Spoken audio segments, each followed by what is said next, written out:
একবার আল্লাহর হাবিব সাল্লাল্লাহু আলাইহি সাল্লাম বলেন, একবার তিনজন লোক পথ চলছিল। হঠাৎ পথে অঝোর বৃষ্টি এলো। তারপর তারা এক পাহাড়ের গুহায় আশ্রয় নিল। এমন সময় হঠাৎ পাহাড় থেকে এক খণ্ড পাথর পড়ে তাদের গুহার মুখ বন্ধ হয়ে গেল। তখন তারা একে অপরকে বলল, নিজেদের কৃত কিছু সৎ কাজের কথা চিন্তা করে বের করো, যা আল্লাহর সন্তুষ্টির জন্য করা হয়েছিল, এবং তার ওসিলা করে আল্লাহর নিকট দোয়া প্রার্থনা করো। তাহলে হয়তো মহান আল্লাহ রাব্বুল আলামিন আমাদের বিপদ মুক্ত করবেন আর গুহার মুখ থেকে পাথরটি সরিয়ে দেবেন। তাদের ভিতর একজন বলতে লাগলো, হে আল্লাহ, আমার আব্বা আম্মা খুব বৃদ্ধ ছিলেন, আমার ছোট ছোট সন্তানও ছিল। আমি তাদের ভরণ পোষণের জন্য পশুপালন করতাম। সন্ধ্যায় যখন আমি বাড়ি ফিরতাম তখন দুধ দহন করতাম এবং আমার সন্তানদের আগে আমি আমার আব্বা আম্মাকে তা পান করাতাম। একদিন আমার বাড়ি ফিরতে দেরি হয় আর সন্ধ্যা হওয়ার আগে ফিরতে না পারায় ফিরে এসে দেখি আমার আব্বা আম্মা ঘুমিয়ে পড়েছেন। তখন আমি দুধ দহন করলাম, যেমন আমি প্রতিদিন করি। তারপর আমি তাদের শিয়রে দুধ নিয়ে দাঁড়িয়ে রইলাম। তাদের জাগানো আমি পছন্দ করিনি, আর তাদের আগে আমার বাচ্চাদেরকে পান করানো আমি সঠিক মনে করিনি। অথচ বাচ্চাগুলো আমার পায়ের কাছে পড়ে কান্নাকাটি করছিল। এভাবে ভোর হলো। হে আল্লাহ, আপনি জানেন, আমি যদি শুধু আপনার সন্তুষ্টির জন্যই এই কাজটি করে থাকি, তবে আপনি আমাদের থেকে পাথরটি খানিক সরিয়ে দিন, যাতে আমরা আসমানটা দেখতে পাই।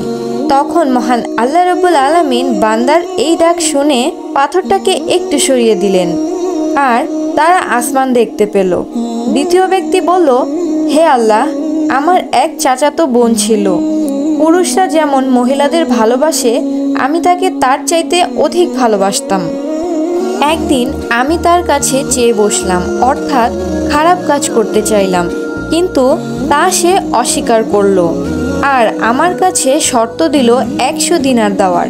তারপর অনেক চেষ্টা করে আমি তার জোগাড় করলাম এবং আমার চাচাতো বোনের কাছে এলাম। যখন আমি সম্ভোগের জন্য তৈরি হলাম, তখন সে বলল, হে আল্লাহর বান্দা, আল্লাহকে ভয় করো, অন্যায়ভাবে আমার সতীত্ব নষ্ট করো না। তার এই বাক্যটি শুনে আমি দাঁড়িয়ে গেলাম। হে আল্লাহ, আপনি জানেন, আমি যদি শুধু আপনার সন্তুষ্টির জন্য এই কাজটি করে থাকি, তবে আপনি আমাদের জন্য পাথরটি সরিয়ে দিন।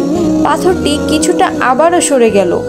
তৃতীয় ব্যক্তি বলল, হে আল্লাহ, আমি এক ফারাক চাউলের বিনিময়ে একজন শ্রমিক নিযুক্ত করেছিলাম। যখন সে তার কাজ শেষ করলো আর আমার কাছে এসে বলল, আমার পাওনা দিয়ে দিন, আমি তার পাওনা দিয়ে দিতে গেলে সে তার পাওনা নিল না। আমি তা দিয়ে কৃষি কাজ করতে লাগলাম আর এর দ্বারা অনেক গরু আর তার রাখাল জমা করলাম। বেশ কিছুদিন পর সে শ্রমিক আবার আমার কাছে আসলো আর বলল, আল্লাহকে ভয় করো, আমার মজুরি দাও।